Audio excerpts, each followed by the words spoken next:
We have hit the 2-minute warning in Austin, and Texas handles their business in a handle your business kind of game. Good evening. It's a Nightcrawler edition of the Orange Bloods Live postgame show brought to you by the Lowy Law Firm. We're a little after 10:15 in the PM when we get this thing started. If you're watching live with us, we appreciate you. And Texas does lead at the 2-minute warning, 51-3. Texas still has not trailed for 1 second of the 2024 season, and they are on their way to another win. If you want to jump into the chat, feel free to do that. Sometimes you just like it when people get together, Catch, and this is a big way to start. Sandman says he met South End Zone Queen today. Can confirm she's an actually badass in person. She's an actually badass in person. Okay, there you go. She's actually a badass in person. Yeah, she is. Chad and I have both met her. She absolutely is a badass. She runs with badasses. She watches Orange Bloods live because we're badass. And her football team, Chad, the number 1 ranked Longhorns, they're pretty badass too. And, you know, you haven't asked me like, hey, Jeff, what's your initial thoughts on the game? But I'm guessing that it was about to happen. Yeah, it was probably going to come, but if you'd like to just, take it all, go ahead and go right ahead. I won't say that this was a perfect night, but it kind of was. Arch Manning gets to start and make some mistakes and make some plays and make some mistakes and make some plays, and you won by 50. So there's that. You get Jaden Blue back in the game, reestablished as your number 1 running back. He has a 100-yard game. He scores a boatload of touchdowns. That's good. It doesn't seem like there were any major injuries, knock on wood. DeAndre Moore left the stadium in the first half at one point, but all things being considered, it's a game where you got 60 minutes in and you didn't lose your starting quarterback or anybody that you would be worried about when OU and Georgia rolls around, although our Texas fans worried about OU at the moment. We'll have a lot of time to discuss the SEC, Oklahoma, everything that happened today in the world of college football. Your defense played really well. You covered. There's 2 minutes to go. So, I mean, I guess don't want to speak Covering. too soon. Covering. Yeah. Covering. Yeah. So, not every game has to be a 30 for 30 afterwards, right? Not every time you play does ESPN need to make a 2-hour documentary about it. This was you played a bad team, which I don't even know that they're that bad. They're 2-0, but I mean, it's all relative. You played a team that here they are doing a flea flicker. Oh, and it got intercepted. Okay, so the cover is secure. Nice job, Mr. Cole, coming in from San Jose State and getting himself an interception late in the game. Davion Cole there with the big play. Lucky 13. I know that had to make him feel good, considering this certainly hasn't been the start of the season that he would have wanted. But he's on a really good and talented team. I thought Texas played a B- game tonight, and it says a lot about how good they are that on a night when I think they probably played about a B- game, they won 51-3. Yeah, Catch, we talked about it this week, and you and I, we're talking about the type of game we thought it would be. You mentioned the Arch Manning interception number on Prize Picks. We both kind of thought it could happen. I mentioned the, Dixie Chicks reference, room to make a big mistake. It was the perfect game for him to have his first start. You kind of felt like there might be nerves. There were, maybe a pick. There was. I mentioned a tip ball interception. There was one of those too. And yet, like you mentioned, he also had incredible moments and big throws, and they were so clearly better than ULM tonight. You could have started running the clock at 14-0. Like, I knew it then. 14-0. You knew they were going to win. You knew ULM wasn't going to be close. They were going to thrash them. And 15 more minutes, Chad, and Colin Page has 100 yards. Dude, I'm telling you, he's been – he's looking like Mike Allstott in his prime out there. He's bowling people over. Come on. Peyton Hillis for the kids.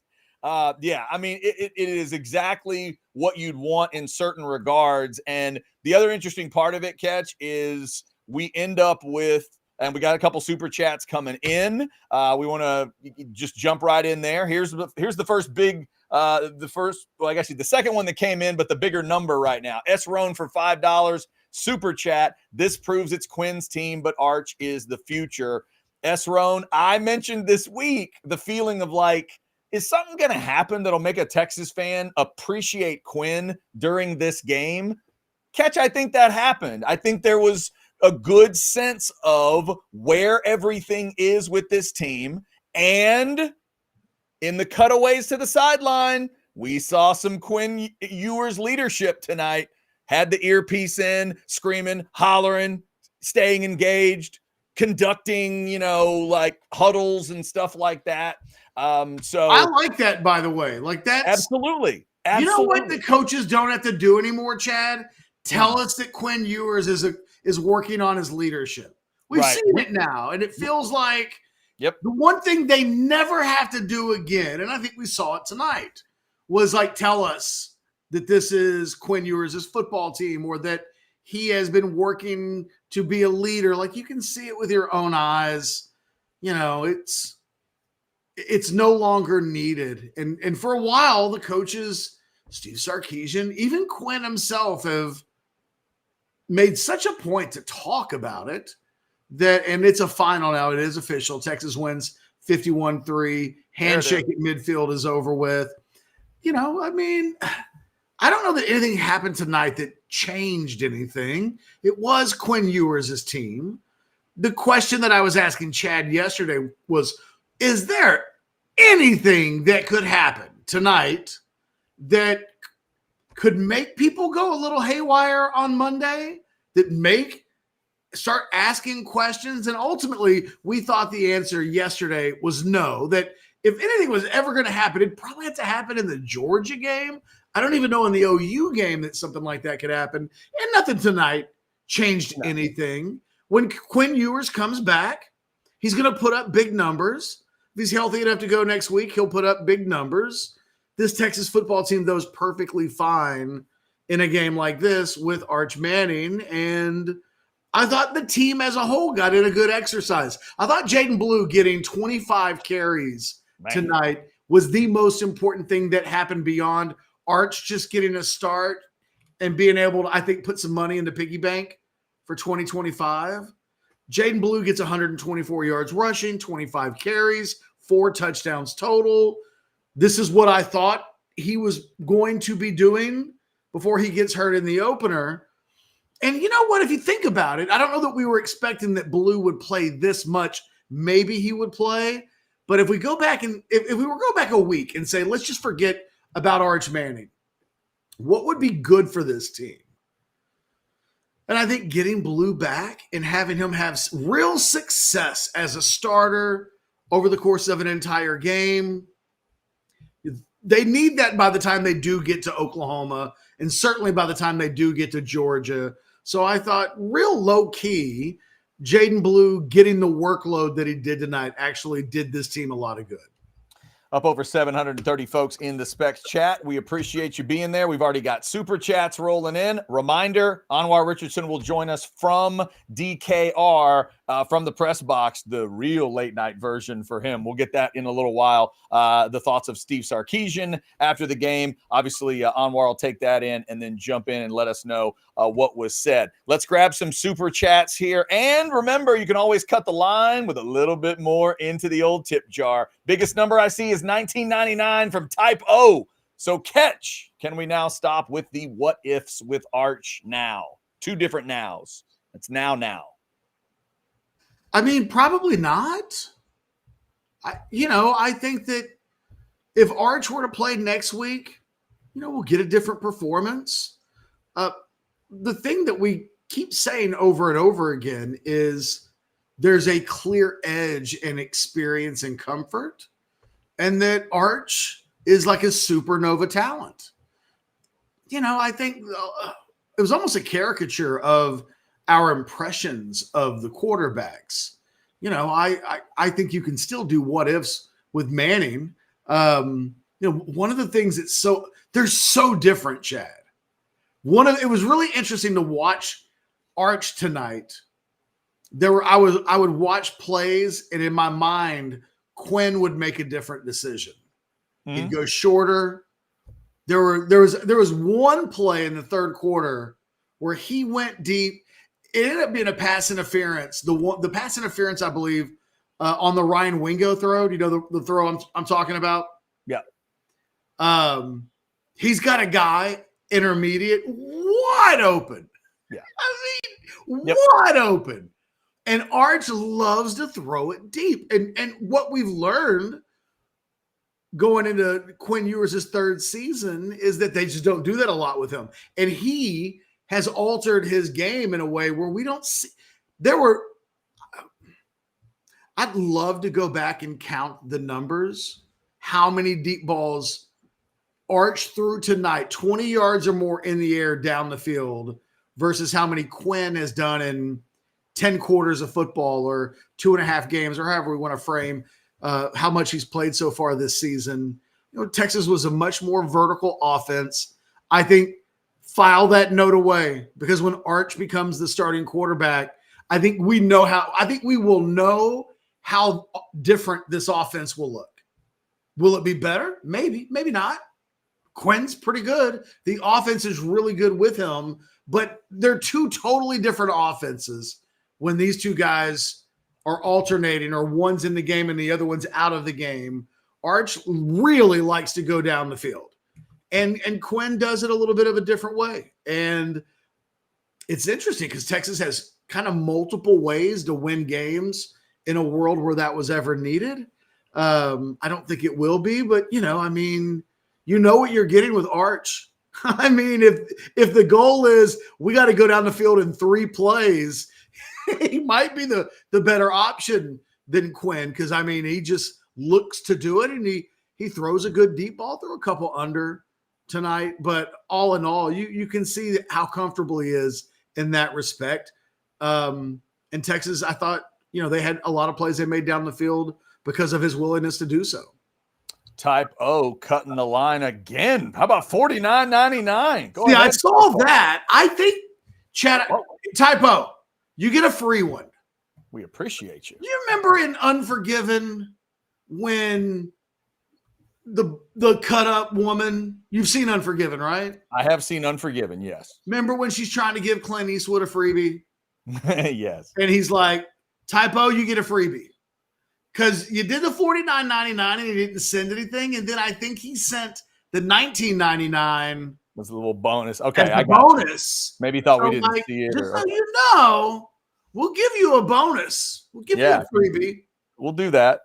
Also, let's see. Barb's 10 thought we might have missed this one. $4.99. Hey, Trey Moore's name was called for a touchdown negating block in the back. What's up with him? Did he lose draft stock coming to Texas? Number one, it sucks that Anthony Hill lost a pick 6 because of a penalty that occurred on the 1-yard line. It was a proper call. It was the right call. Yeah, that sucked. That was a hell of a play. But it happened it was a legit block in the back, and I'm not mad at the call, but I think it was a little unjust. Like, I don't think the UTSA coaches are going to run scream, although maybe, but UTSA, La Monroe, I don't think the La Monroe coach is going to come screaming down the sideline to get that call called. Anthony Hill, though, hey, it's nice to see that. Look, Trey Moore, I don't think came into this season with any real NFL draft stock. That's what transferring to Texas was supposed to create. I think he's a draftable player. I think the NFL has their eyes on him, but I think there's still some proving that he's got to do. I'm not worried about Trey Moore. He's made plays this season. He's a good player, but what I do think happened tonight was that he lost snaps to Colin Simmons. And I think Colin Simmons is a better player than Trey Moore right now. Tonight, the snap allocation, and look, I'll be interested to see maybe when Alex Dunlap counts all the snaps from the game in the deep dig over on Orange Bloods. Maybe I'll be wrong, but it sure felt like 11 was on the field a lot tonight. And look, to be fair, Colin Simmons had a pretty quiet night. If Trey Moore had the night that Colin Simmons had tonight, I think there'd be a lot of people asking, like, hey, what's up with Colin Simmons? He wasn't real active tonight. He didn't have the sacks. He didn't have the big plays. I think Trey Moore will be okay, but he's losing game time to Colin Simmons. And I don't know if that's going to change. I think that they know they've got a star in the young freshman.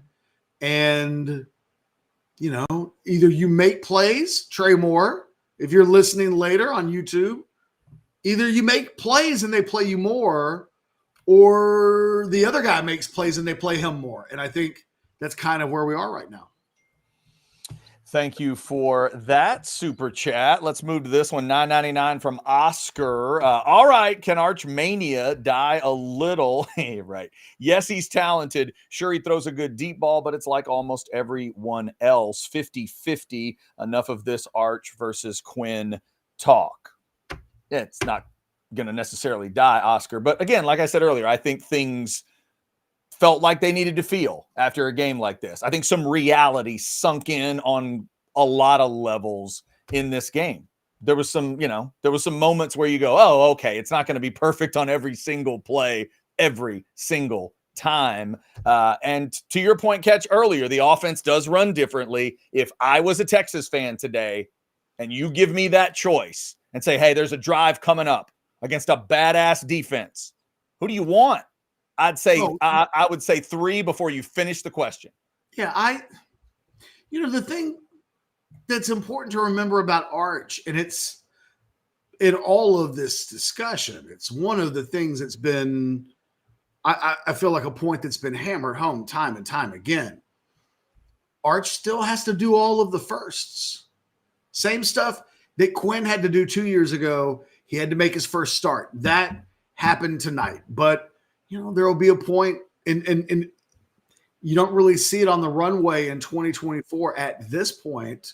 A really bad thing would have to have occurred before we get to a point where we're like, well, Quinn Arch is starting in a true road game. But that's one of the things that he has to do is he's got to make a start on the road. He's got to make a start against Texas OU. And as part of what Arch will have to go through next year is still navigating trying to do these firsts without an occasional, I mean, look, Quinn, even at the end of year 2 a year ago, was still having the occasional, Tonight, he was a little better than, but like he didn't have the supernova performance.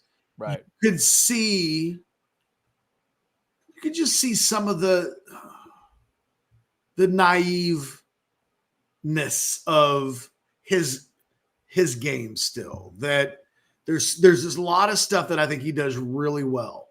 And I love the aggression, but there were times when he needed to take maybe the underneath throw, times when there was a better decision to be made. That's why tonight was so important, because Arch needed this.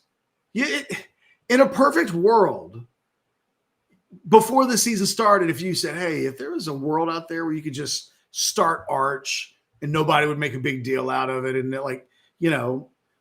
Quinn's not too hurt, and it's just a chance for Arch to get in some playing time before 2025.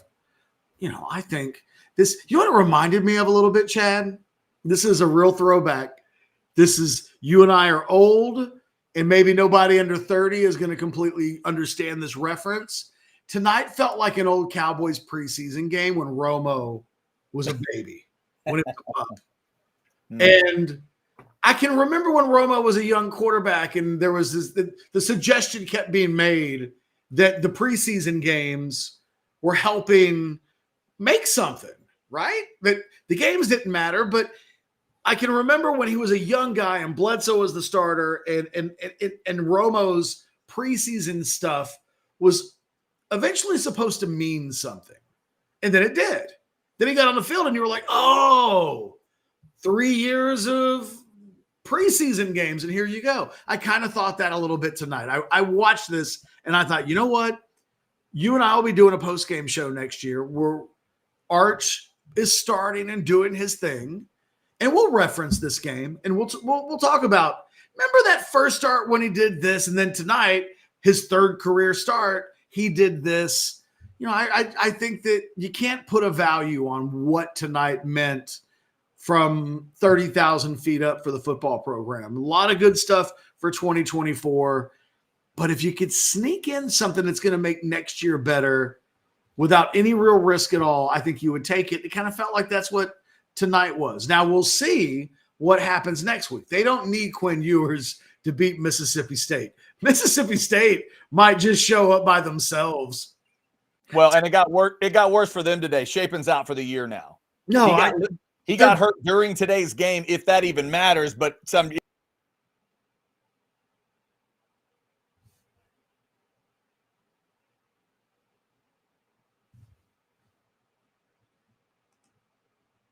Did we lose Chad? Did we lose me or did we lose Chad? Can somebody in the chat let me know in the event that you can hear me and Chad just froze? What do we got? Anybody? Can I get a little chat message? By the way, chat and Chad sound a little too close together. Still waiting. It must be me. Chad froze. Okay. So then I'll continue. Guys, let me look and see if we've got any super chats. We'll continue to knock those out. Oscar for $4.99 said, also, I meant his deep ball. Hold on. Where we go? We'll wait for Chad to come back in a little bit. Also, I meant his deep ball is 50-50, but his overall accuracy was 50-50 today. Yeah. I mean, yeah, sure. 50-50 on deep balls isn't terrible, actually. I mean, if you could actually hit 50-50 on deep balls all the time, you'd throw nothing but deep balls. So, there's a value in going down the field. You can afford to be a little less accurate overall when the majority of your passes are down the field. In the end, Arch is kind of dreadful. In the second quarter, he was 3 of 9. Didn't get a lot better from then on out. He was great in the first quarter. It kind of reminded me of some of Quinn ERS' games, quite honestly, where there's one quarter that does all of the heavy lifting, and then at times it's a little sluggish. If you think about last year, Texas would come out hot early in games, and Quinn would start out like gangbusters. And then the second and third quarters oftentimes could feel a little bit like a drag. There was a little bit of that. The offense kept doing well. So, I think Arch was a couple of touchdowns in the red zone away from his numbers deceivingly looking a little bit better. Thanks, Oscar, for the $4.99. Chad, are you okay? Are you alive? I didn't know what happened there for a second. Yeah, I think I lost connection for a second there. And as I did, I realized it might be a good idea to turn ESPN Plus off on the old phone. Game's over. So, couldn't hurt the Wi-Fi, right? I clicked off a bunch of I did the same thing. You get all the, I was going to say, did you get all the super chats done or did you? No, I did not even get close to doing that, but okay. I did check off all of my ESPN Plus in the event that it wasn't you that froze, but it was me. Yeah. Hopefully I helped. Yeah. Hopefully I helped that out a little bit. All right. Let me clarify this one, Catch. Also from Oscar, we can move on. $4.99. How about the Ags? Massive win at home against the world beaters from Bowling Green, Kentucky. Oscar, it's Bowling Green, Ohio, but your capital letter. Oh, is that right? I didn't know that. I thought they were from Kentucky. They are not from Kentucky. My wife asked the same question during the game. Oscar, thank you for that $4.99.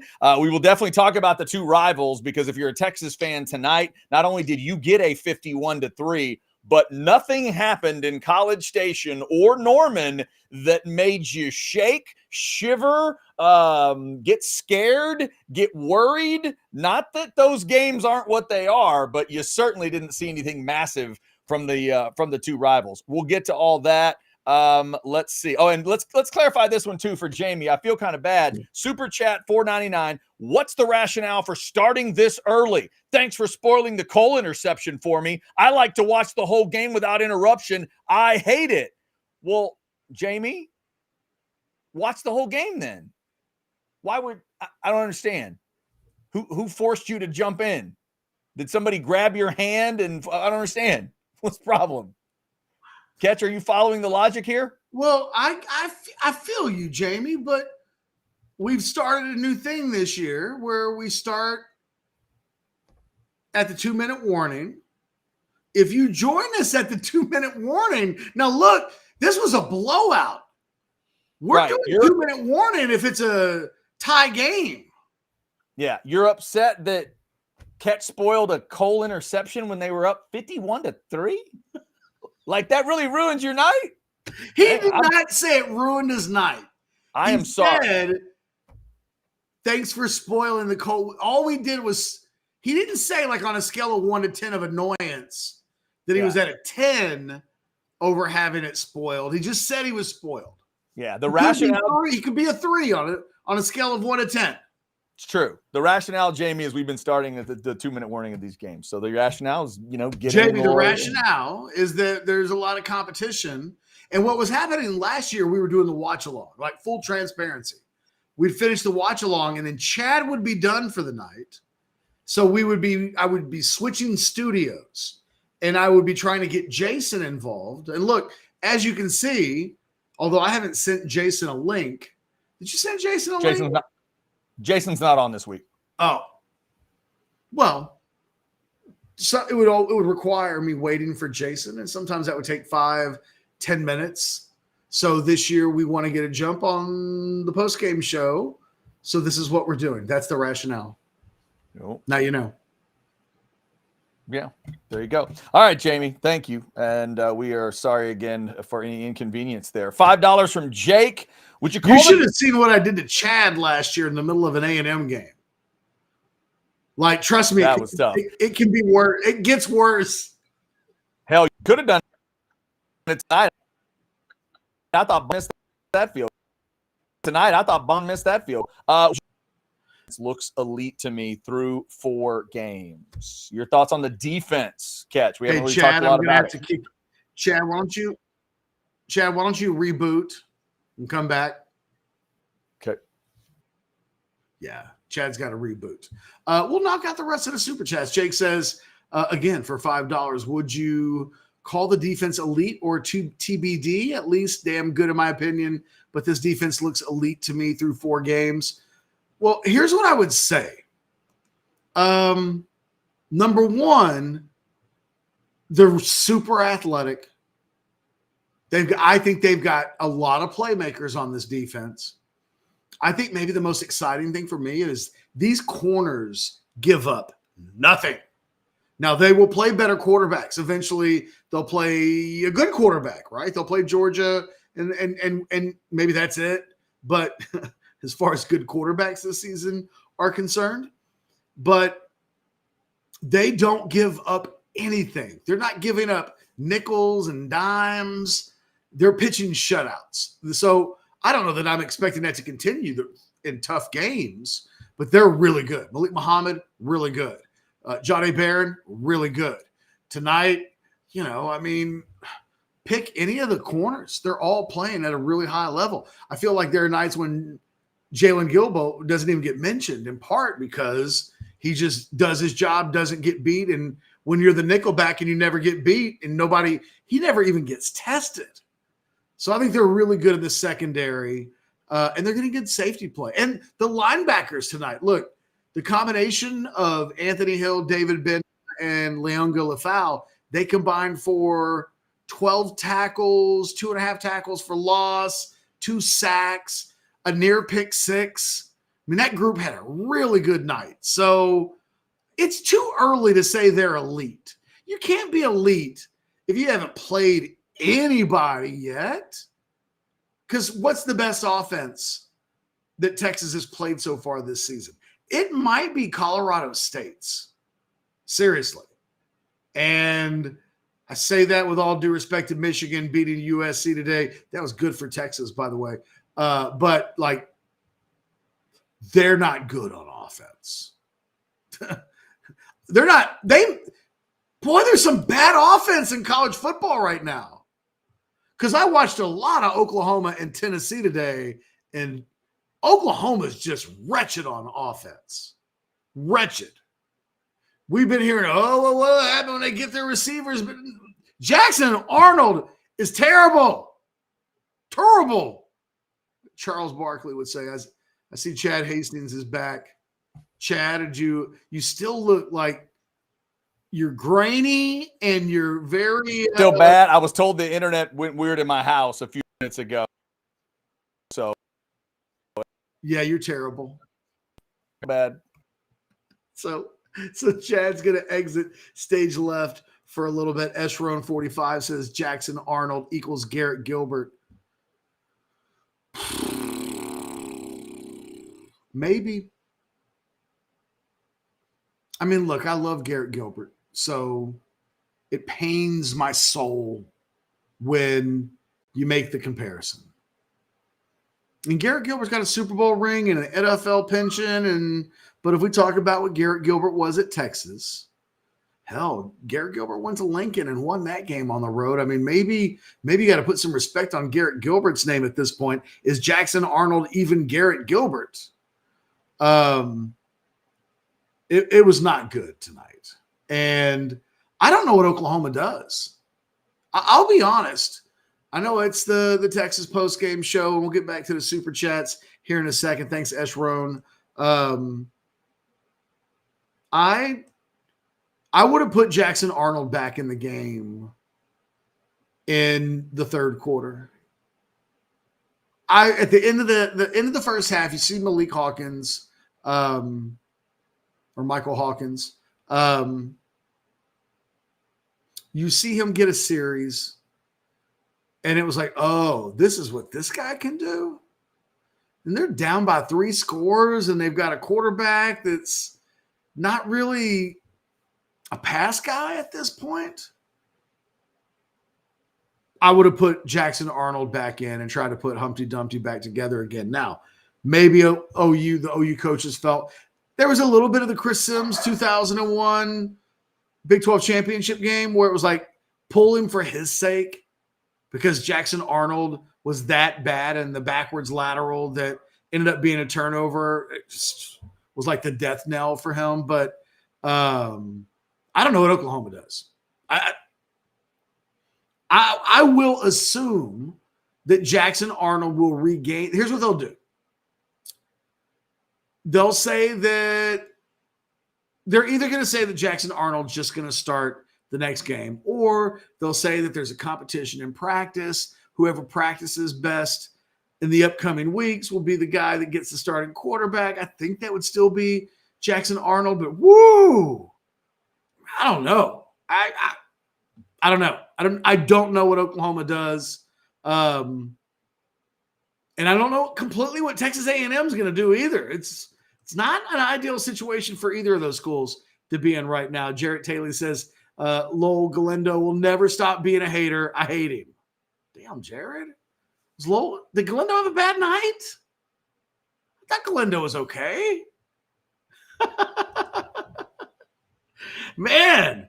Oh, Sandman, did this just happen? Colorado beats Baylor the last time I looked. Baylor was up 31-24. What happened? Hold on. Let me go. Oh, 38-31. Overtime. The Fighting Deons beat the Fighting Baptists. That's a bad loss for Baylor. You know, there's some bad loss. You take Texas out of the mix, there was some bad football being played in the state of Texas. Houston got destroyed. TCU had 66 put on them by SMU. Baylor loses to Colorado when they were in a position to win that game. I don't know. State of Texas. Hey, I guess Texas Tech got a W today. Good job, Texas Tech. Way to not be terrible. Let me see if I missed any super chats. I think we're completely caught up, but I'm scrolling back.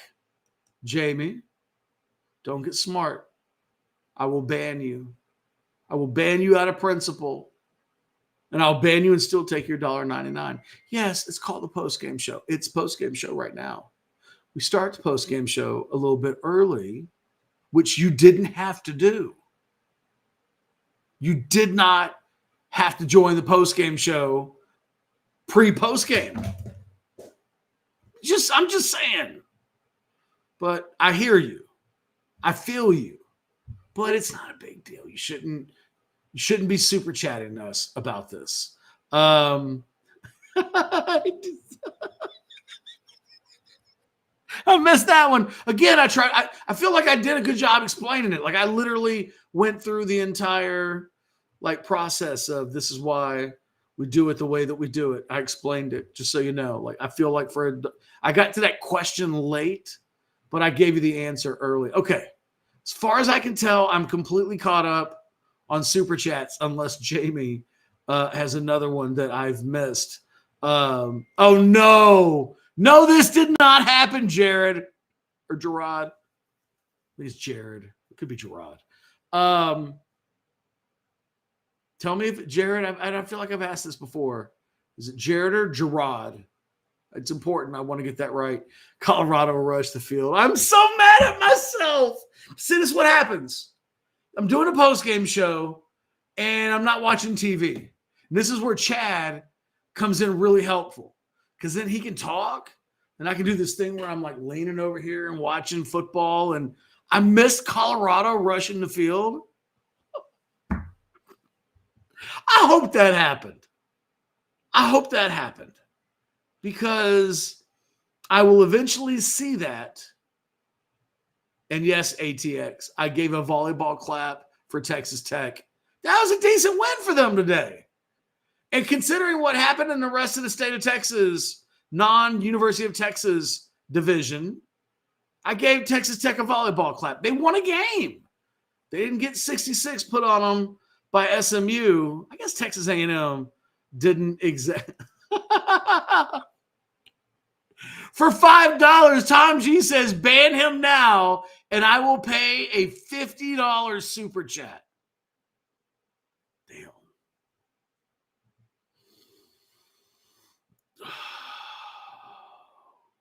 By the way, Jared is confirmed. It's Jared. I feel like Jared had done that previously. Jared, I apologize for asking again. God, Jamie, I want to ban you so bad, but I don't want to be a whore for $50. If Tom G said a hundo, I would ban you. Just for the night. It's 10:55. Surely you would understand. Oh, no. James, for $1.99, looks like you skipped my $19.99. All right, look, James, I'm going to go back. I'm looking for it. I didn't see it. I'm like scrolling back. It'll only allow me to scroll back so far. You don't have to give me $19.99 a second time. I'm just saying that I can't find it. So give me another one. James, I'm sorry that you had to pay the $1.99 to get to the part where you told me I forgot about the $19.99, but we'll get to, I'm looking for it, James. Come on, James. Oh. Yes, Casey. Tom G absolutely putting hits on people. Want to remind everybody, I have no idea whether or not we're going to get Chad Hastings on again. Anwar Richardson should be joining us shortly. How ironic that I'm the one. By the way, I saw this, Jared, just in the event, I can't remember if I saw that or not. I remember saying it was Jared, but then it felt like a regular chat, and I don't know. And now I'm all freaked out because I'm looking for James's question. Chad, James says that I missed a $19.99 super chat, and I'm going back, and I can't find it.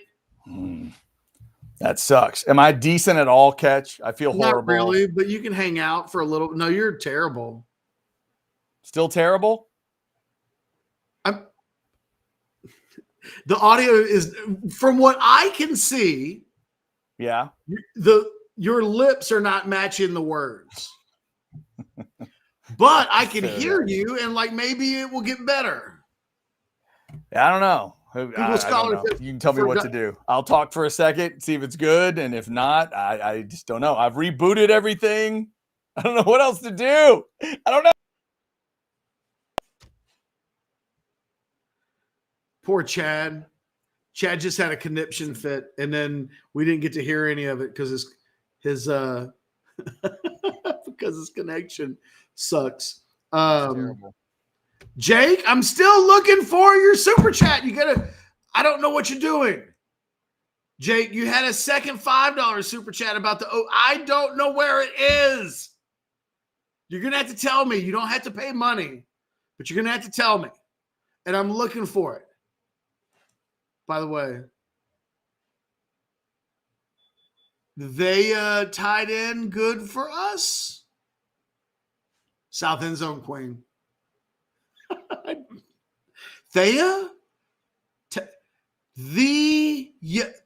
What did you say, woman? This is when we know we're crossing, and in the regular part of the show, Monday through Friday, we hit the 1 o'clock hour, and all hell typically breaks loose. It's just the show becomes disheveled. At 11 o'clock at night, we get, because I still don't know what South End Zone Queen. If I took Chad, come in. Try to come in. Yes. What do you think South End Zone Queen is saying here? They take good for us. I don't know either. Whoa. Wow. South End Zone Queen, I wish I was hanging out with you right now, because just by appearances, you're having a better time than Chad's having. Chad has called out Chad to say that you got AOL.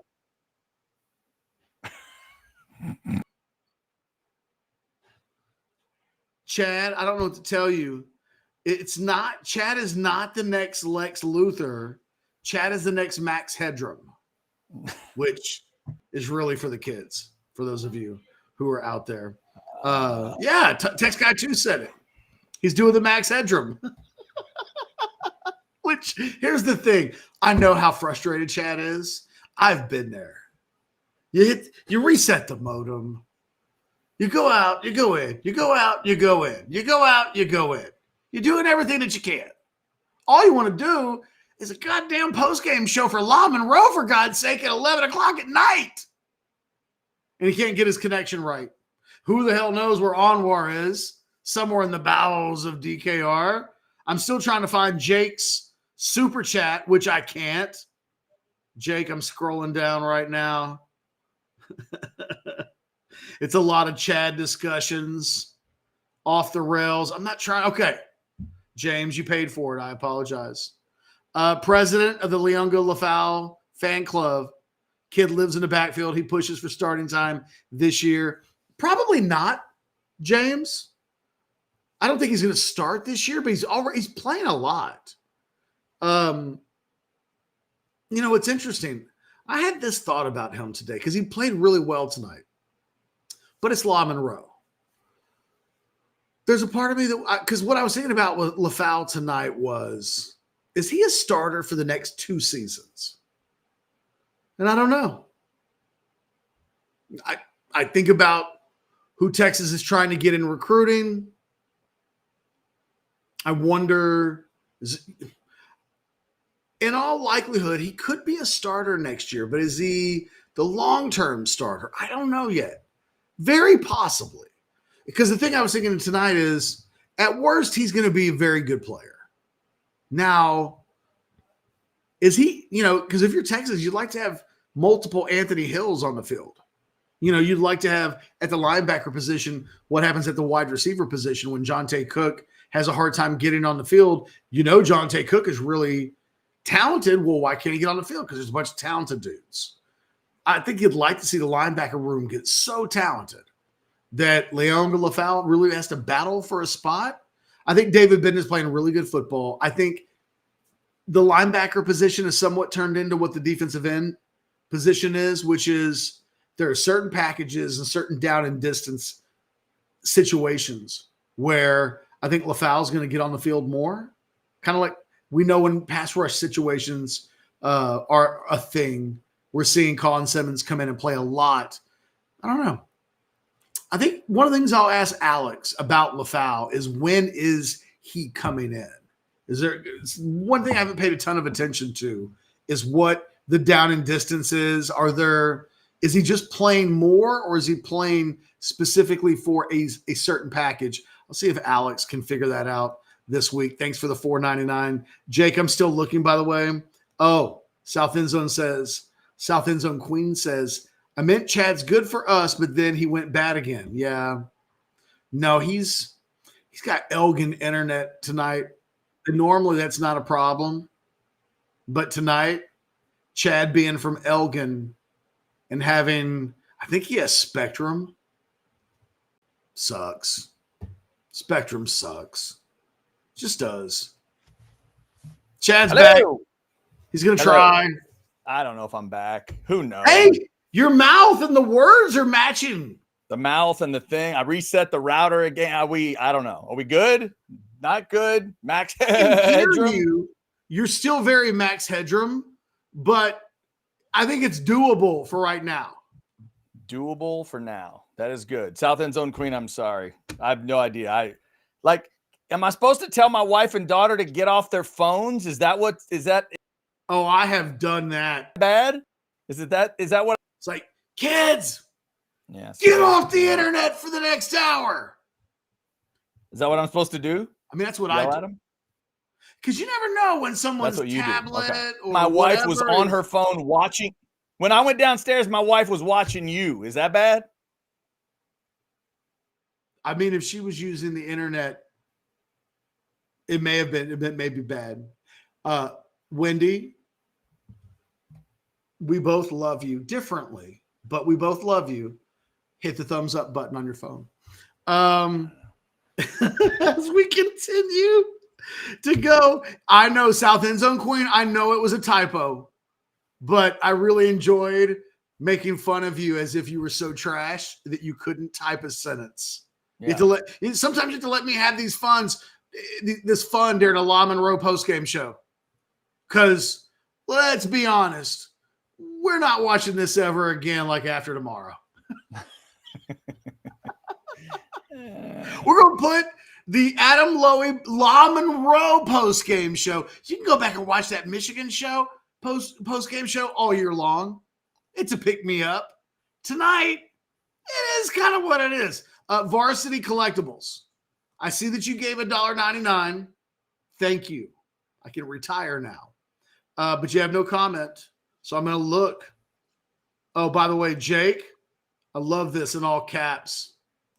I asked, I'm doing this. What did you do that for? Did I do that? Did you do that, Chad? I didn't do it. Buttons. Okay. Didn't do it. Jake says in all caps, and I'm going to do this in my best or worst Samuel L. Jackson. I asked, is there a program that deserves to be humbled by bad quarterback play than OU? Have they had a bad quarterback since 2000? I feel Southern all of a sudden. It's very Matthew McConaughey in A Time to Kill. Have they had a bad quarterback since 2005? Little foghorn leghorn there for you, Chad. Not yelling at you, just trying to get your attention, LOL. I asked, so I asked. Is there not a Can you see the quarterback? Now imagine that he sucks. Jake, you're not wrong. Bro, yes, OU has got it coming in a big, bad way. And if you're a Texas fan and you're like, you know what? Have some of that. We did it for a decade plus. Have some of that. Enjoy your Jackson Arnold, OU. If you're a Texas fan, and you're having a hard time enjoying the Texas win over La Monroe because you're enjoying OU's, because OU's miserable right now. Chad, look, we might as well have it. Like the OU discussion. Hold on. Let me see if when you don't talk and you don't move. Yes. How am I? Vivek says you look like a hologram. Like a hologram. Happens. I'm looking with the collectibles. Kirk South End Zone Queen with some Kirk Bowles strays at 11 o'clock on a Saturday night. Kirk Bowles installed Chad's internet. That's just funny. South End Zone Queen is now back on top of her game. Kirk Bowles is sharing blame with me for the internet problem. I am looking. See, I'm with you.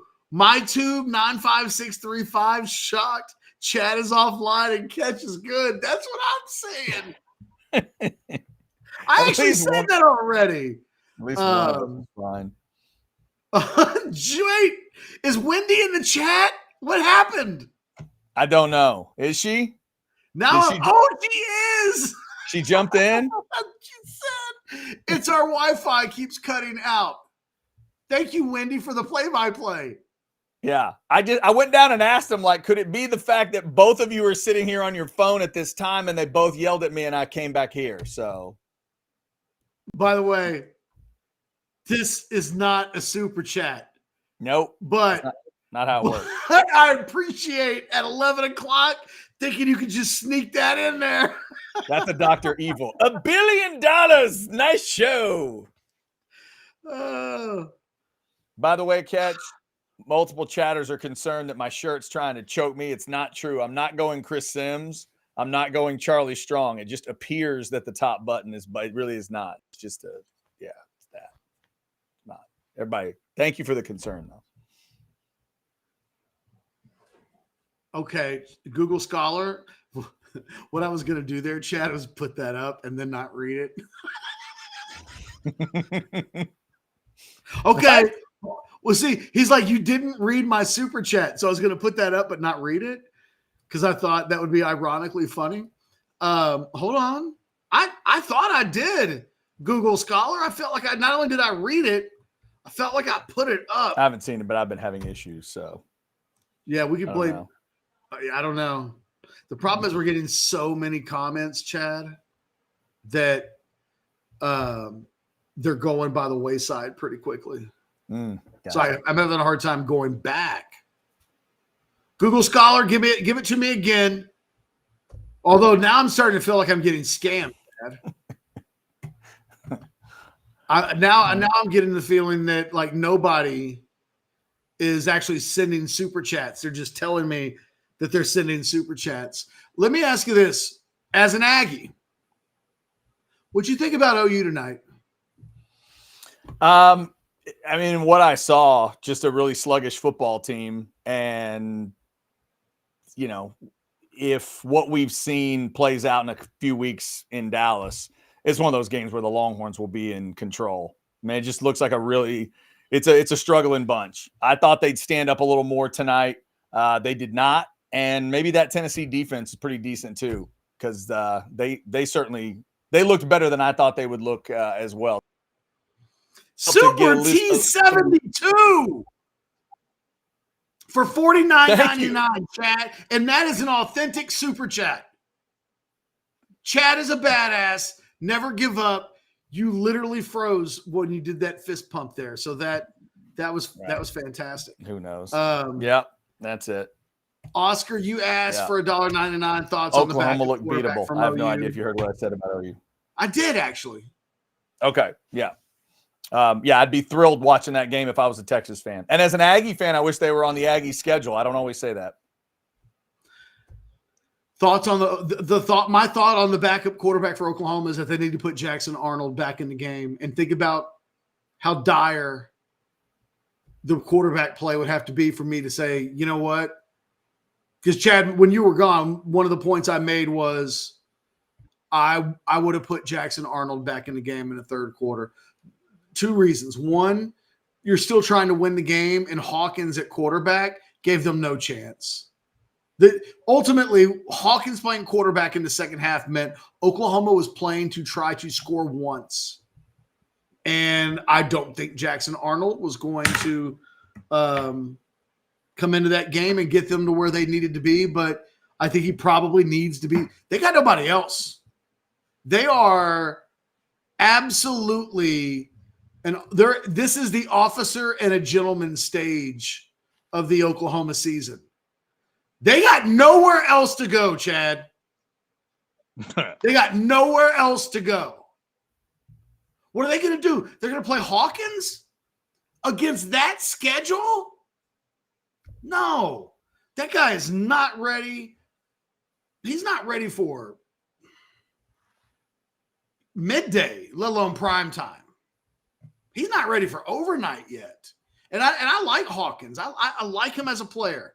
I covered his dad in high school.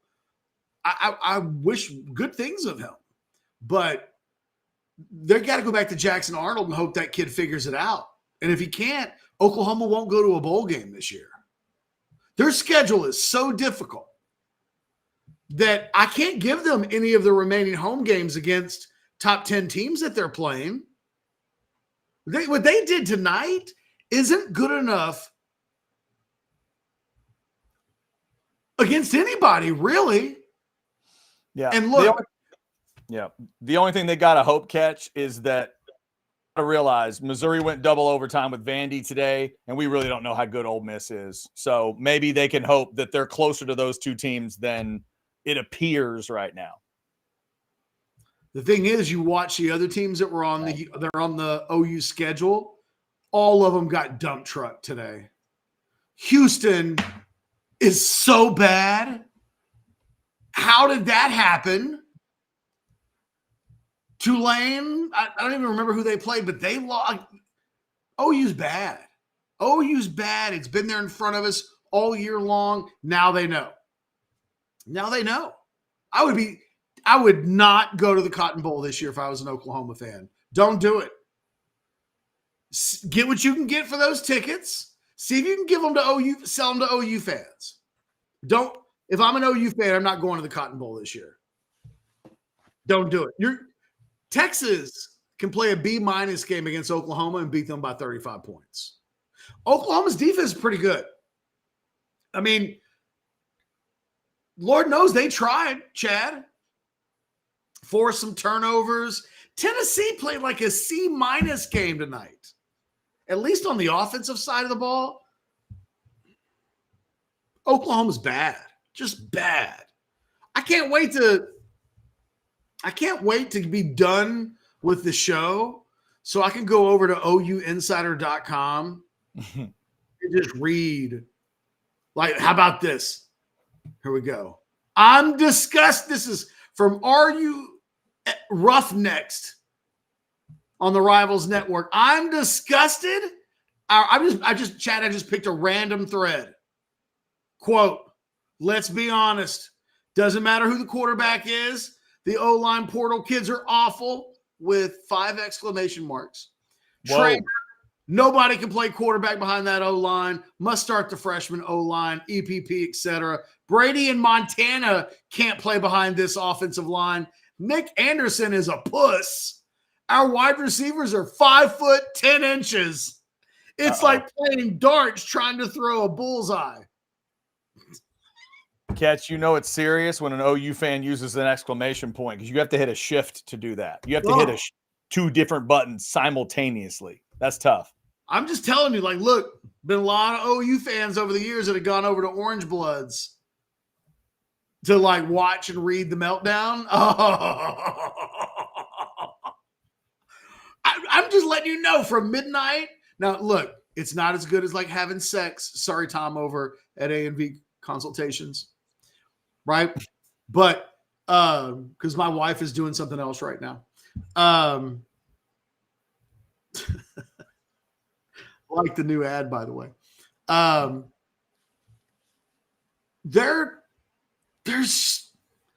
stunned at how bad they are.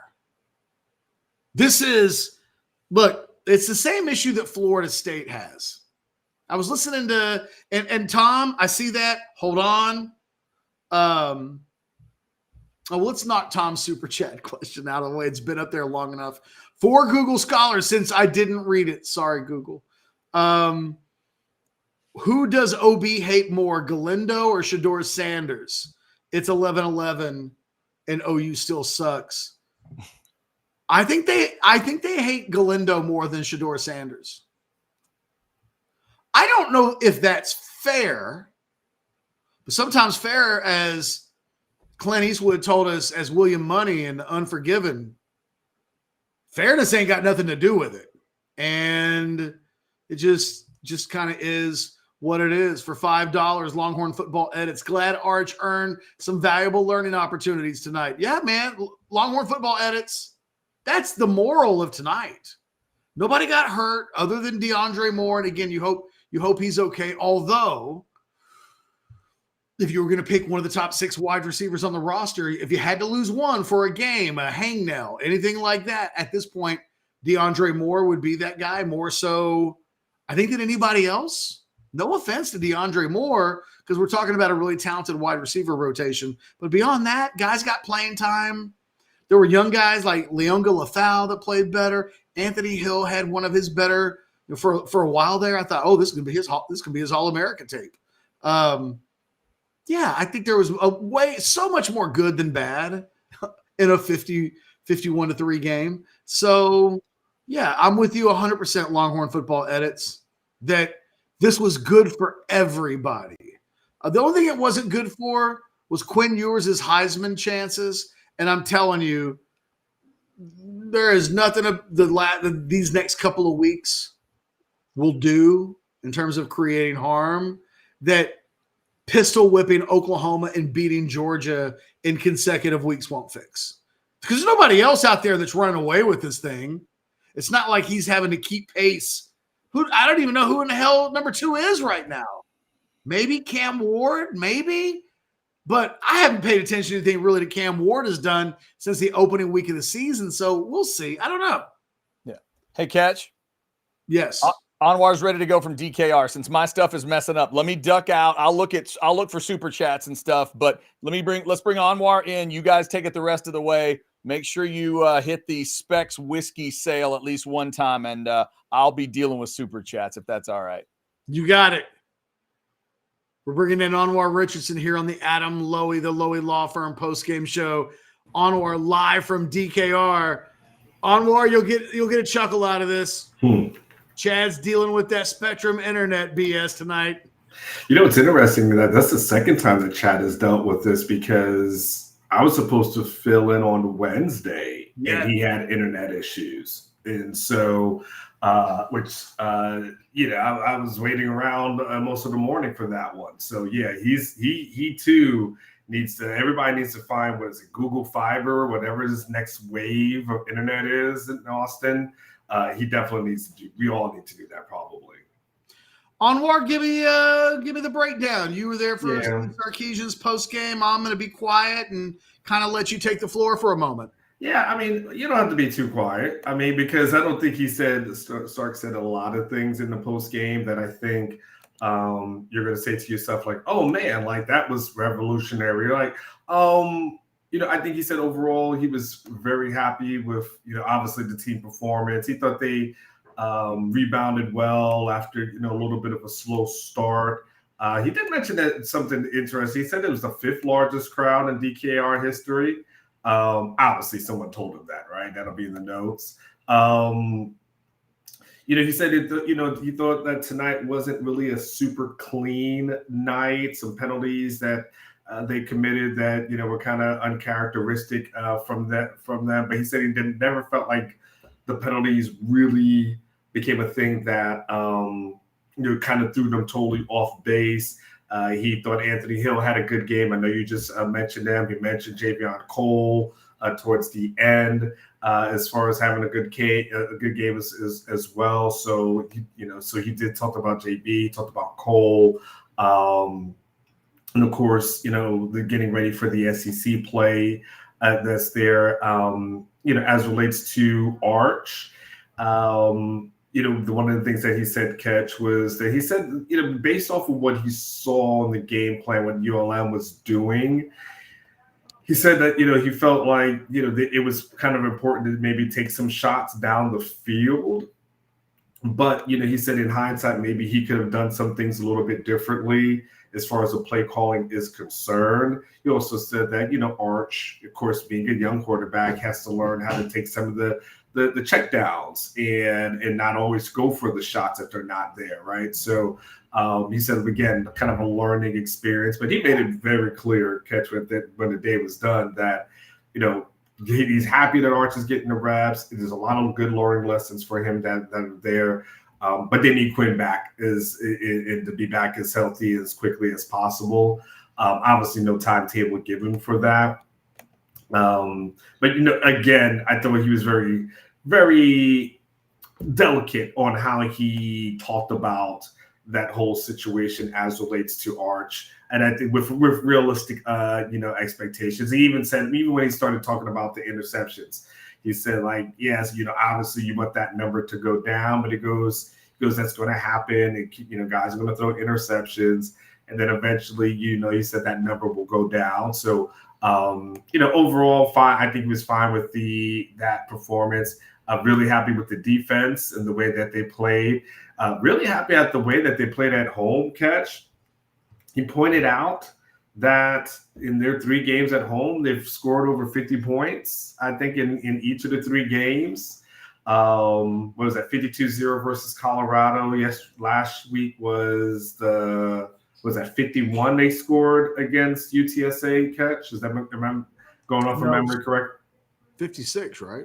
56? Yeah, okay. And so he's like he's like, look, that they haven't given up a whole lot of points, obviously, at home either, and then to be able to go on the road as well. So he said, like, for the first 4 games, what you call like his exhibition before they go into the SEC play, he's very happy with the results that they've had within the first 4 games and what they've been able to do, especially getting off the field on 3rd down.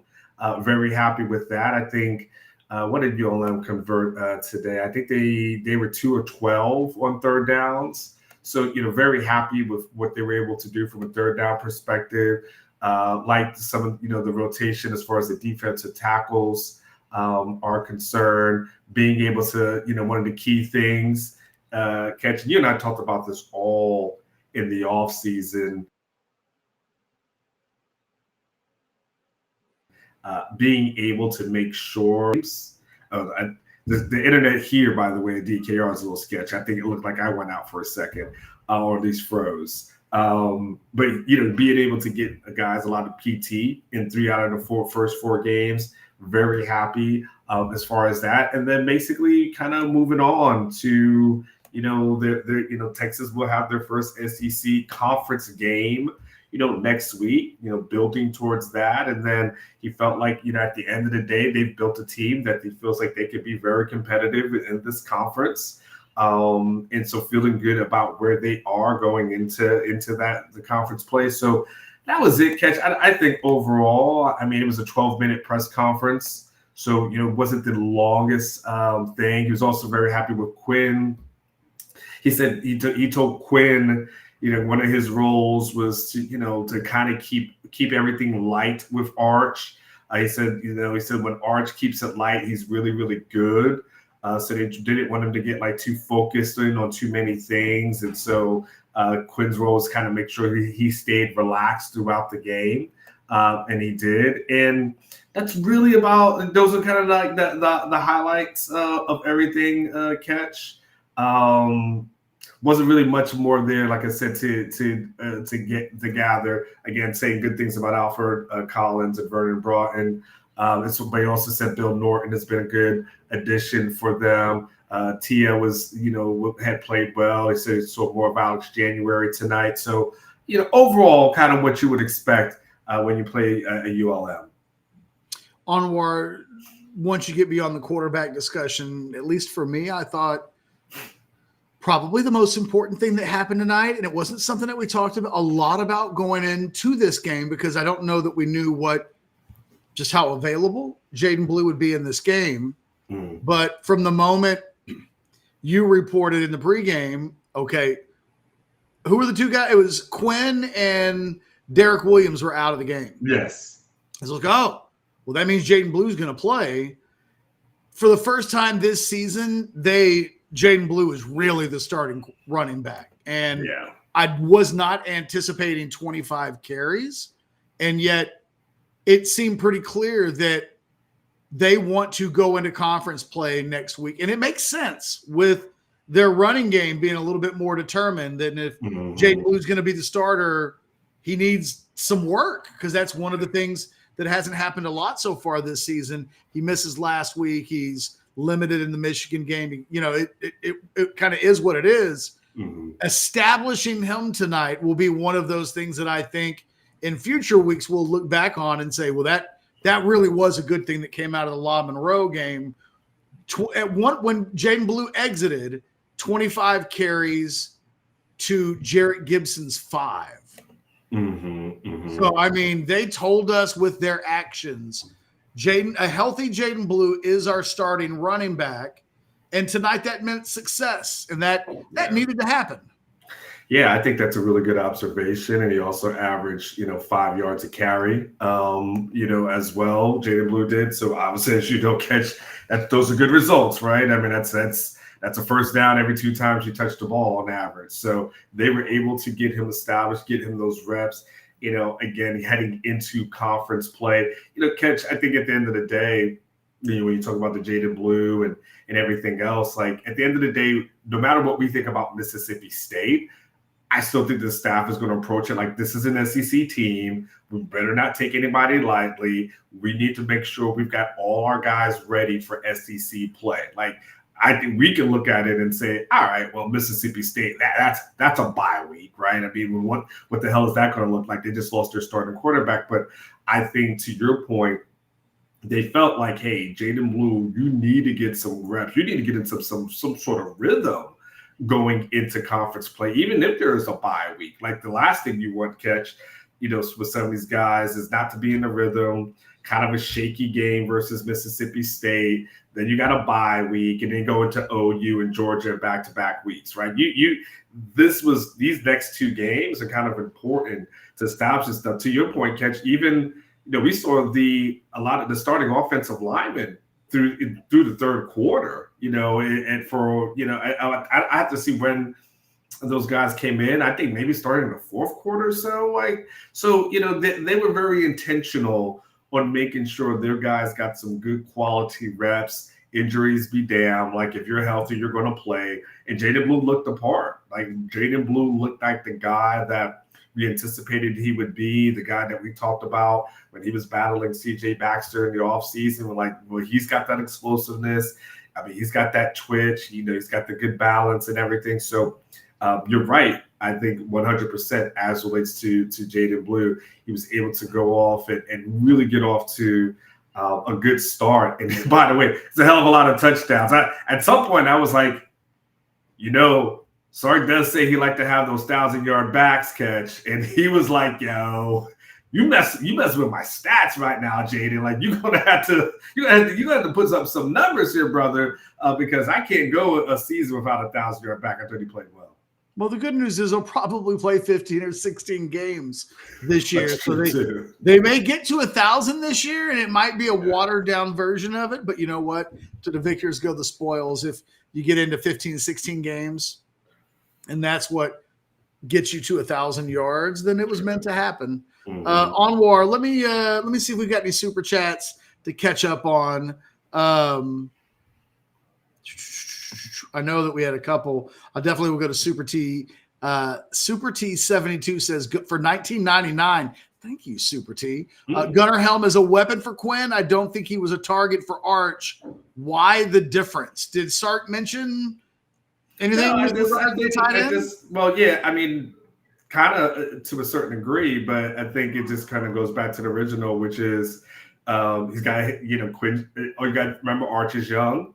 So hitting the check down, we've seen this all the time. Like we've seen this with all the young quarterbacks that when they've got a great arm, They just want to throw it. They want to fling it. And then you've got to also sometimes just take that smart play, check down. So you didn't see that. And again, Sark said he probably could have adjusted his play calling on his end to call for a couple of different things. So I think that's the only reason why. Just youth. That's all. That's all. You're talking about the difference between a guy going into year 3 of Sark's system and a guy making his first start, regardless of the last day catch.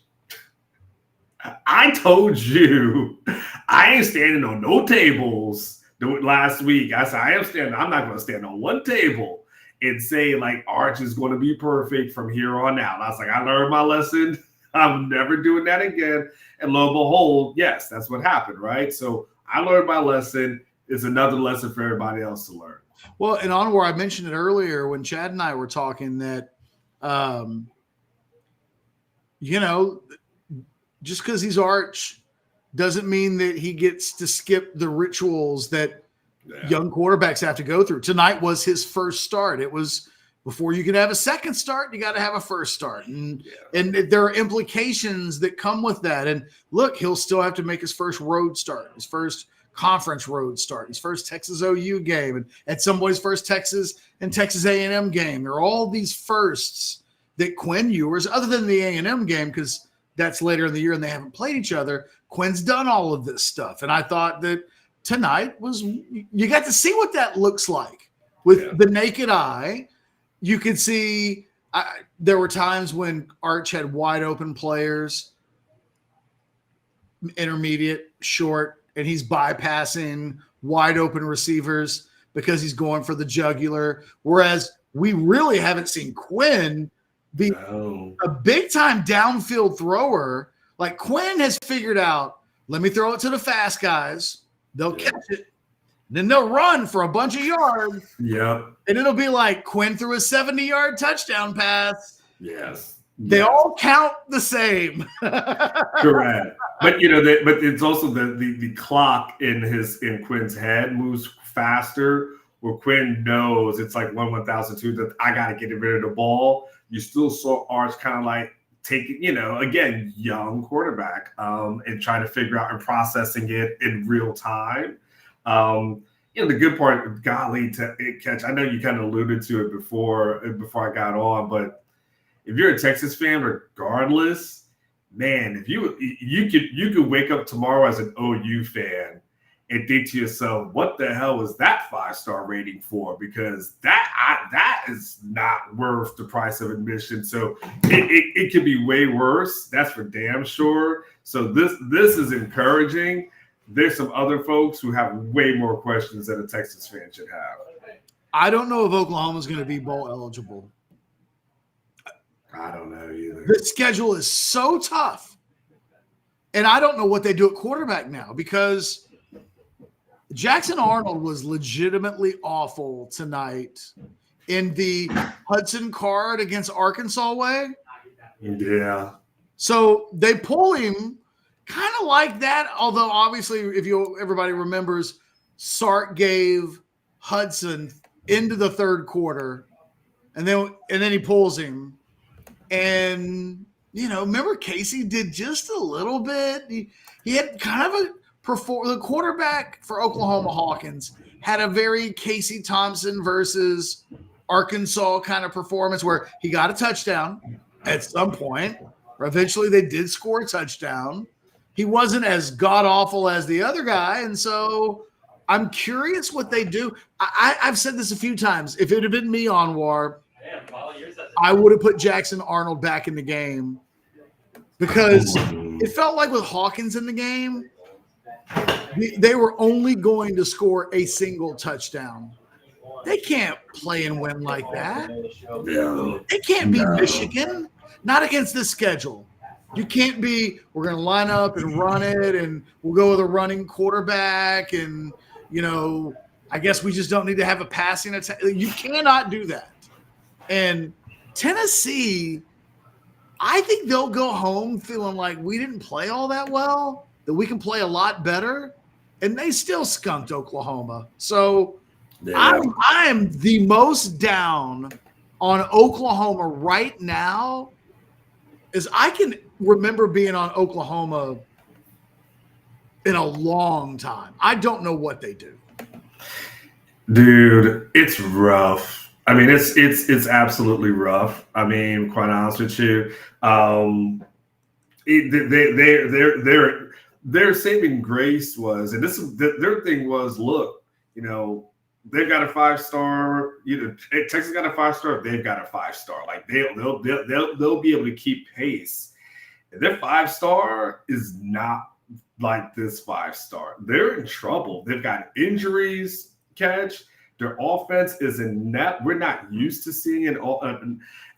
This, honestly, Catch, this is really the payback for running Dylan Gabriel out of town, man. Like, they had a proven guy. Say what you want, whatever you want to say about him. He was proven and he was winning, and they literally were like, yo, you ain't good enough. And they ran Dylan Gabriel out of town because they're like, that guy is going to be better than you.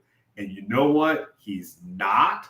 And they gamble. And right now, Catch, it looks like they lost. It just absolutely looks like they lost. You cannot get it wrong at quarterback in college football, or there's almost no saving your season. We're seeing it at Florida State that, you know, if you get it wrong, and there's a lot of ways to get it wrong. I mean, in Florida State's case, they got it wrong in the portal that there were in selecting the quarterback that they wanted in the portal, that's who they targeted. And like, they're paying for those sins. They won tonight late. Like, it took at home against Cal. I guess beggars can't be choosy. Florida State gets a W. They're 1-3. I don't want to bury Jackson Arnold, but do you remember after the Georgia Clemson game, we were talking about Cade Klubnik, and Klubnik had a real embarrassing play in that game. He tried to switch hands and throw a ball, and the ball got like lofted up into the air, and he gets picked six. And after that game was over, I was like, Onwar, I know he didn't look good today, but I looked at Cade Klubnik, and I still saw a future NFL quarterback. I still watched the way the ball comes out of his hand. I watched the best pieces of him. You can see that there's a quarterback there that when he gets better, I think he's going to be really good. Don't see that with Jackson Arnold. I'm waiting for Jackson Arnold to make a play that makes me go, and that's why he was a 5-star. That right there. And like, that's the play that you build all your hopes on, because if he can just keep doing that, you're going to be cooking with grease. Jackson Arnold's just been flat out terrible. Terrible in every game. And the teams that they've been playing at home that they've barely been beating were wretched again today. Houston gets dump trucked. A Houston team that played Oklahoma off the field got beat by 30-something again this weekend. Tulane wasn't very good this weekend. They're bad. They're bad. And there was this thought, well, it's OU.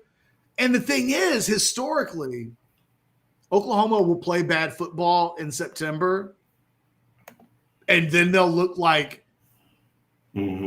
incredible football playing sons of you-know-what in October. Yeah. I don't see it.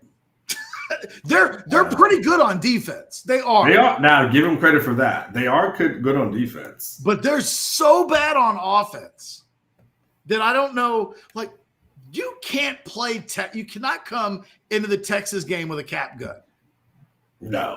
That's worse than going to a gunfight with a knife. You're bringing a cap gun. You can't even hurt anybody. No. That's what Oklahoma feels like right now. That game is right around the corner. I'm telling you, if you're an OU fan right now listening to this show, Stoopsified, sell your tickets, don't go. You do not have to go. I'm telling you, don't go.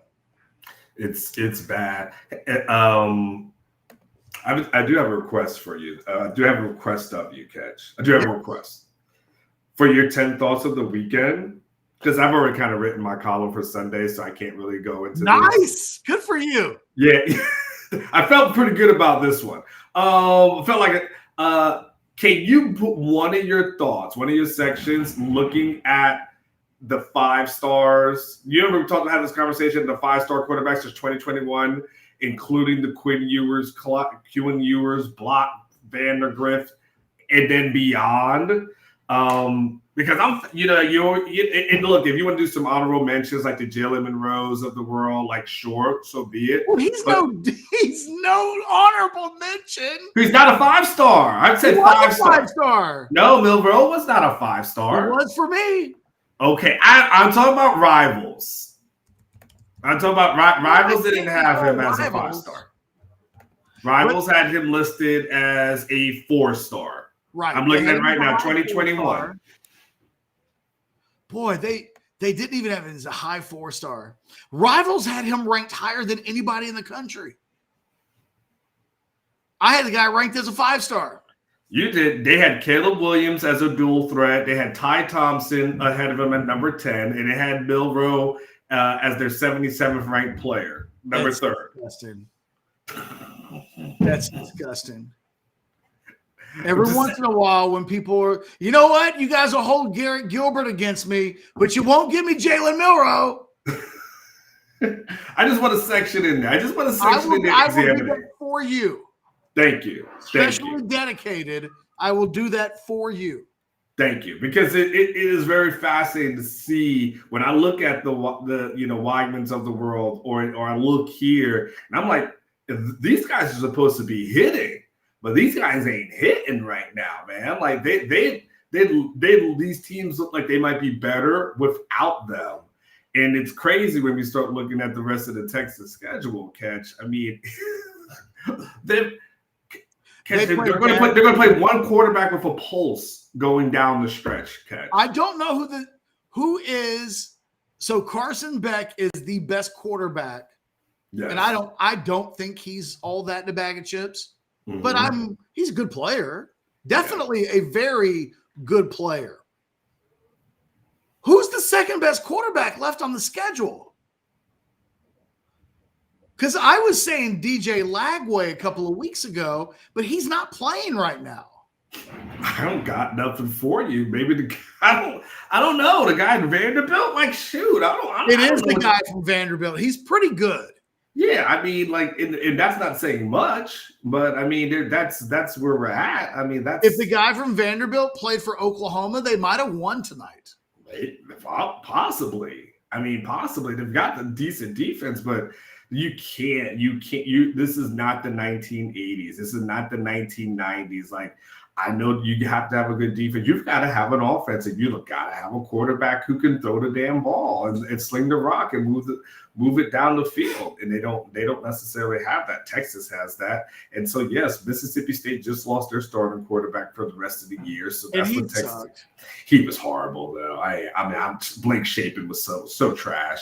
And then they play OU. They don't have a QB. Georgia does. And then when you start going through the rest of those guys, Vanderbilt, you're like, okay, Florida, Kentucky. Kentucky had a former 5-star. He sucks. There's not much left on the QB tree, man. And if you're a Texas fan, take it. There have been years. Remember, you'd go back to the NFL draft, and it was like every number 1 overall quarterback. Oh yeah, they all seem to play against Texas. Yeah, yeah. Even a guy like Jared Goff, right? It was like, oh yeah, they had to catch Cal at the exact moment that they've got Goff, right? Yes. It's the schedule. This schedule, other than Georgia, the rest of the way is trash. The 2 toughest remaining games on the schedule on paper, beyond Georgia, look like Oklahoma and A&M, and those are just 2 giantly flawed teams who can't score points, not enough of them. They don't really know who their quarterback is, and they'll be playing a Texas team that when Quinn ERS comes back, is one of the top 5 quarterbacks in the country, kind of, it seems like maybe at a minimum. I mean, I don't want to get too carried away. I suppose the hierarchy of the quarterbacks across the country will be eventually be determined. But Quinn ERS has entered a very, very good stage. Is he great? I think that's the thing. We're still waiting to learn throughout the entire season. But at a minimum, he's like in the multiple very varies. Yeah. He's better than very good. He's very, very good. Maybe even very, very, very good. Is he great? I don't even know that that's needed at this point. As long as Quinn is throwing up B-plus performances against this schedule of quarterbacks, Texas isn't losing games. I look at the schedule, and right now, it's really hard to find a potential loss beyond Georgia. Texas shows up with Arch tonight, and they play that Oklahoma team. They probably win it by kind of the same score that Tennessee did. It wouldn't be like 45-7. No. It would probably, because look, Nico at Tennessee is a young quarterback. Kind of the same thing. They went into a gunfight tonight in Norman with a cap gun, and they got beaten over the head with it. Embarrassing stuff. And if you're Texas, hey, enjoy tonight, move on, get ready for next week as early as tomorrow. Tonight feels like for Texas when a 1 seed beats a 16 seed. Mm-hmm. That's good. It counts as a tournament win. Yeah. But not cutting down nets. Nobody is telling stories to their grandkids about the night that the 1 seed beat the 6 seed by 48, 16 seed by 48. It counts, but there will be tougher games. But boy, I'm as bullish right now on Texas as I've been since 2005. And tonight, it almost has nothing to do with Texas. What I feel about Texas, I felt last week. I keep watching the teams that Texas are going to play this season, and they keep looking terrible. Yeah. I mean, to your point about the 16 seed, I mean, we saw Colin Page in there at the end, and we didn't see Cole Ward, which kind of threw me off for a second, right? I was like, no, we did. No, wait, no. They put in another guy, didn't they? Cole Lord got some playing time. No, Cole Lord, wait. Yes, okay, Cole Lord. Okay, maybe I got confused for a second. So, I felt like we saw another quarterback as well. So maybe I was just tripping at that point. Regardless, Catch, it was, to your point, it was a good, necessary evil. But the thing is, it doesn't feel like, oh, well, you just went out and beat Lyle Monroe, so I have no faith in you as far as the rest of the season is concerned. It's like, no, I feel like that you did what a good team does, which is you go out, you smack some team around. And, it's funny, Sark was talking about this, Catch. He said, and I thought he raised a really good point in the press conference. He said, people say, okay, you beat these teams and you're favored in these games. He goes, but every week I look up at the scoreboard and there's teams that are facing squads that they're supposed to beat, and they're struggling against those teams or they're losing against them. I mean, and it's like, and he's right, Catch. It's like it's easy to say and take for granted and say, well, okay, you're supposed to beat La Monroe. Like, sure. But Catch, wasn't North Carolina supposed to beat James Madison today as well? Yeah, I mean, you know what I'm saying? Yeah. So it's easy to say that. I mean, Northern Illinois is undefeated, which is kind of a crazy story as well. But it's easy to say, like, you're not anymore. Oh, they did lose today. They ended up losing. Oh man, I guess I let's check.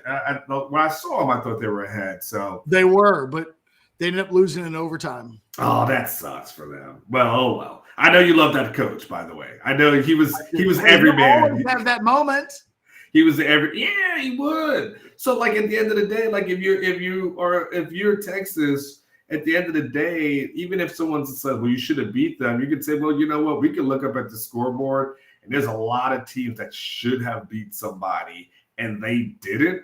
So you still at the end of the day have to go out and make the bad teams, the inferior teams look inferior. And that's the good part. They've made them look inferior. Like, you and I, may differ a little bit on this. I think that what makes Texas so good, Catch, is that, for instance, look at Michigan. Michigan, they made Michigan look inept when it was all said and done. USC couldn't do that. USC had the game plan. They know that this team cannot freaking throw the ball, and USC couldn't stop the run.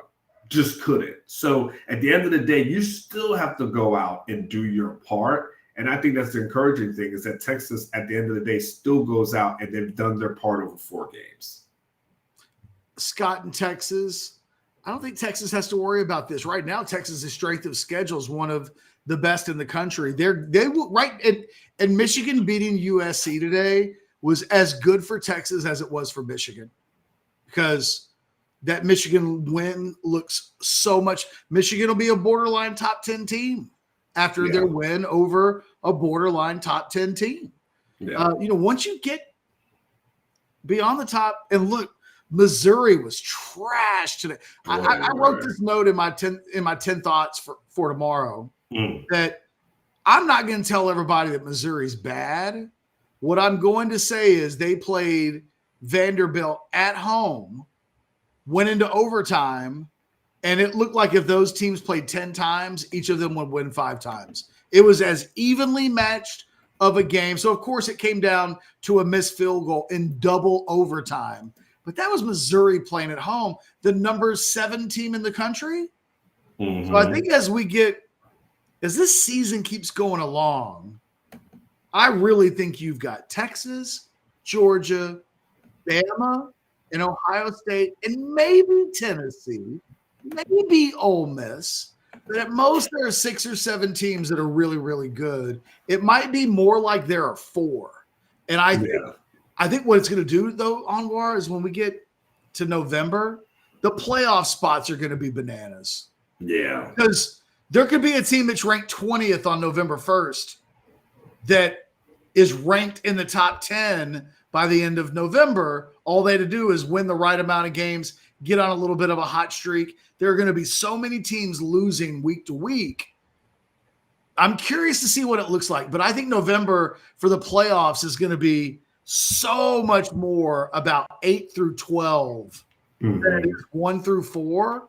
I think we're going to know who the big dog representatives are, and it's going to be about seeding, and it's going to be about which teams are able to sneak in, because I just think there's going to be a lot of movement. And tonight's a good example. Look, Kansas State's the number 13 team in the country. They're losing by 25 to BYU right now. There's going to be a lot of that. A lot of team came into the game ranked 13th in the country. All they got to do is win their last 2 or 3 games, and they're in the playoff. And then they play BYU on the road, and womp, womp, womp. Yeah, We're caught up on Super Chats. It is 11:55. You want to wrap up? Is there anything else that needs to be said? Can I just real quick question? Let me just look at something real quick. Yes, I got two quick observations. Okay. Yes. And the first one is, after the Georgia game, will Texas face a team that's ranked in the top 25 on their remaining on their schedule? Arkansas might be the only one that has a shot at this point. A&M. A&M, you think they will? Okay. I don't think they will. That's not what you said. Is there anybody that has a shot? Okay. I think they'll have a shot. Okay. But boy, they're so average at quarterback. I mean, Reed's okay. Mm-hmm. Surely I watched a lot of the A&M game today against Bowling Green, Anwar. That was a 20-17 game in the fourth quarter. Mm-hmm. A&M makes a field goal that makes it 23-17, where I thought the field goal was missed the first time I saw it. Mm-hmm. And I thought, and at the time it was 20-17, I thought they missed the field goal. So I was like, oh boy, here we go. Bowling Green's going to get the ball down by 3, fourth quarter. Here we go, A&M. And in the end, they did enough to win the game against Bowling Green at home. If Bowling Green and La Monroe played each other tomorrow, La Monroe probably wins that game. Mm-hmm. Texas beat La Monroe by 48. Yeah. A&M is in a fourth quarter nip and tuck back and forth game against Bowling Green. Yeah. Look, these teams will get better, I think. Arkansas is no pushover. If anything, they're feisty. Yeah. If anything, beyond Georgia, they're the team that I think for 60 minutes will at least want to fist fight Texas. Mm-hmm. I think Texas is going to – you know how you watch teams play Man City, Anwar? Mm-hmm. Oh, yeah, tomorrow morning, by the way, I will. But not when Arsenal plays Man City, but if Brentford plays Man City, it feels like they've given up before the game starts. Yeah. Oh yeah. It's like all it takes is one Holland score, and they're like, all right, well, it's like we're not going to get beat 6-0 today, so we're going to let you score a couple, and then if we can just kick it around the pitch for the rest of the game, we'll brother-in-law this. You don't score, we don't score. We will take our 3-0 loss and just go home. Yes. Texas might do that to some teams this season. Yeah. Where they go, you know what? We're good. You guys just 42-14 is okay. Michigan did it. Michigan did do it. Michigan did it. They were like, you know what? We could try to pass the ball and get back into this game, but you know what? We're just going to keep running the ball and running out this clock and snapping it at 5 seconds because, we're good. Great point, Anwar. That's exactly what I'm talking about. Yeah. They're like, I'm good. Okay, last one. Speaking of Michigan, and this is a random thought. I will admit this is random, but I was thinking about this today. If you're a Texas coach, if you're Chris Jackson, if you're Sark, do you reach out to Andrew Marsh tomorrow and say, man, how you feeling about that? Or are you good with the guys that you have? Like you got two. They're bringing in Dalen McCutcheon, who's committed to Florida State, but they brought him in for an official visit. The thing is, McCutcheon's more of a Steve Sark. You know who Andrew Marsh is? Mm-hmm. He's the wide receiver you asked Sark about, that Sark said, I like guys that can catch the ball on the run and on the move. And Andrew Marsh is those old, big, physical wide receivers that he used to like. But now he likes the fast guys. And so, I hear you. And the answer to that's not, it's impossible, but I think they've got their eyes on him, on Dalen McCutcheon, who is going to visit next weekend, as it turns out. Mm-hmm. And it wouldn't surprise me if they try to poach an A&M wide receiver. Mm-hmm. That, sometimes they like to take some Aggie cornbread just because they can. Yeah. I think there's a good chance that they'll go after Malcolm Simpson, who was at the game tonight. They could go after his teammate, the wide receiver Johnson, who did commit to A&M earlier in the year, and at a time when it was like Texas isn't getting anybody, and then Texas started getting everybody. They're okay at the wide receiver position, and here's the thing: you still would think that Sark is going to want to take at least one portal wide receiver. Mm-hmm. I mean, is he really going to just not take anybody? Because he loves taking wide receivers in the portal. You should have started with at least two. Yeah, exactly. Exactly. Yeah. But it's not an impossibility, but I think it may be a different committed guy elsewhere that they go for at the wide receiver position. And that's all I got. On that note, real quick before we go, slide into Specs for our whiskey sale and enjoy the lowest prices on Texas' largest selection of whiskey. But hurry, these deals won't last long. Specs, cheers to savings. That whiskey sale isn't going to just pay for itself. You got to make the phone call. You got to go online. You got to let them deliver. But the whiskey sale lasting through 10/5, October 5th, just so you know, it's there for you. You don't have to do it tonight. It's late. They're closed. But all the way through October 5th, take advantage of the whiskey sale at Specs. And on that note, thanks to Adam Lowy for always just being wonderful. And Adam, if you're watching this late, I didn't send you a text message yet, but I got your mail. Thank you. Hold on. What did I do with it? Hold on. Yes. Don't put up your address. Don't put up your address. No. Oh, okay. Okay. We got a couple of these bad boys. Oh, nice. So Fridge magic. Like I couldn't hold these up if I didn't get your mail. So we're good. Guys, comment, like, subscribe, notifications. We'll be back on Monday Overreaction Show. We'll have all of the goodies on Monday that you'll know and expect for us as Texas goes into week 1 of the SEC. As in terms of actual SEC competition, it should be a lot of fun. Anwar will be all over whatever the hell's going on with Quinn ERS next week. How much is he practicing? What are the reps looking like? Does he even need reps? Will it be a game time decision? Anwar will have the goods. So make sure you get notifications so that you're ready for every single video here on the channel. Hit that thumbs up button on the way out because it helps us out. We do appreciate it. Real quick, just to make sure, I don't want to forget anybody on the super chat front. So let me just scroll through. I don't think I missed any super chats, but you never know. By the way, if you put a political thing in the super chat, I will ignore it because for $5, you don't get us in trouble. No.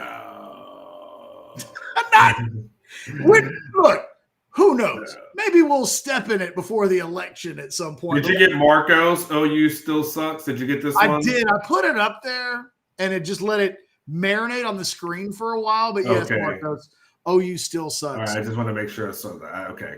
Arnold and I at 12:03 for the La Monroe game. We are not getting canceled. No way. No. Not for $5. Nah. Listen, and we have survived crazier things that are there. I made a joke in my column for tomorrow, and I was like going through the rest of the schedule, and I was like Mississippi State, and I was like, you'll hear no Mississippi jokes from any OB mods this week. Hey man, I hadn't even crossed my mind. I'm gonna be good, even though that still angers me. And we're approaching the 10-year anniversary of that. It's got to be close. I got to look up and see when that happened. Pretty close. It's pretty close. Got to be like right in the wheelhouse, like within a week or two, I would think. Yeah. No, you will not hear us discussing border policies for $5. Just so you know, I don't feel guilty at all for taking your $4.99, considering you were trying to get us in trouble. For Anwar Richardson and myself and Chad Hastings and Wendy, hello if you're still watching. We got more use out of you in the chat earlier than we were able to get with Chad in the show. That's not true, but it was close. Chad with the internet issues. Hey, if you're going to have them, it's like the Quinn ERS injury. If you're going to have it, let it be the week for Louisiana Monroe. What's the worst that could happen? It was just a normal post-game show with myself and Anwar. Again, we'll see you on Monday. Now I'm just blah, blah, blah, blah, blah, blah.